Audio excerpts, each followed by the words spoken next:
నమస్తే అన్న, అందరికీ నమస్కారం. అమెరికా ఇరాన్ పైన దాడులు చేస్తూ ఉంటే, అలాగే ఇరాన్ వచ్చేసి కువైట్ మరియు గల్ఫ్ దేశాల మీద దాడులు చేస్తూ ఉంది.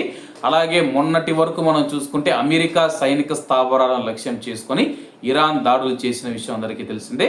తాజాగా గత 4-5 రోజుల నుంచి కువైట్లోని విద్యుత్ ప్లాంట్లు, నీటి శుద్ధి కర్మాగారాలు, చమురు క్షేత్రాలు ఏవైతే ఉన్నాయో వాటిని లక్ష్యం చేసుకుని దాడులు చేస్తూ ఉంది. ఇది కువైట్ యొక్క జీవనాధారం పైన దెబ్బతీయడం అని చెప్పేసి కువైట్ కేబినెట్ తీవ్రంగా హెచ్చరించింది. తాజాగా కువైట్ దేశం పైన మళ్ళీ ఇరాన్ దాడులు చేసినట్లు కువైట్ సైన్యం జనరల్ స్టాఫ్ ప్రకటించింది.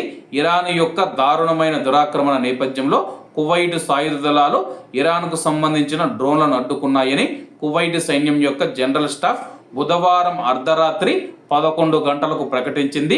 శత్రుదాడులను వాయు రక్షణ వ్యవస్థలు అడ్డుకోవడం వల్లే కువైట్ దేశవ్యాప్తంగా పేలుడు శబ్దాలు వినిపిస్తూ ఉన్నాయి.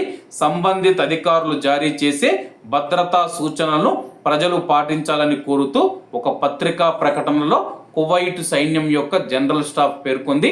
కాబట్టి కువైట్లో ఉన్న ప్రజలు ఎవరైతే ఉన్నారో సైరన్లు మోగినప్పుడు మాత్రమే మీరు సురక్షితమైన ప్రాంతాలకు వెళ్ళండి.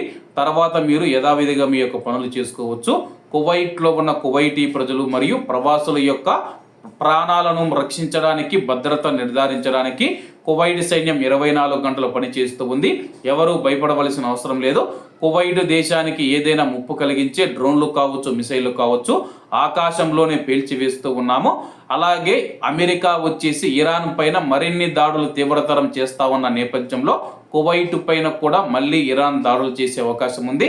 అలాగే ఇరాన్ ప్రెసిడెంట్, ఇరాన్ అధ్యక్షుడు మసూద్ పెజిక్షియాన్ గారు ఎవరైతే ఉన్నారో ఆయన వచ్చేసి అమెరికాతో మేము పూర్తి స్థాయి యుద్ధంలో ఉన్నామని చెప్పి ప్రకటించారు. ఈ యొక్క యుద్ధం ఎప్పుడు ఆగుతుందో తెలియడం లేదు.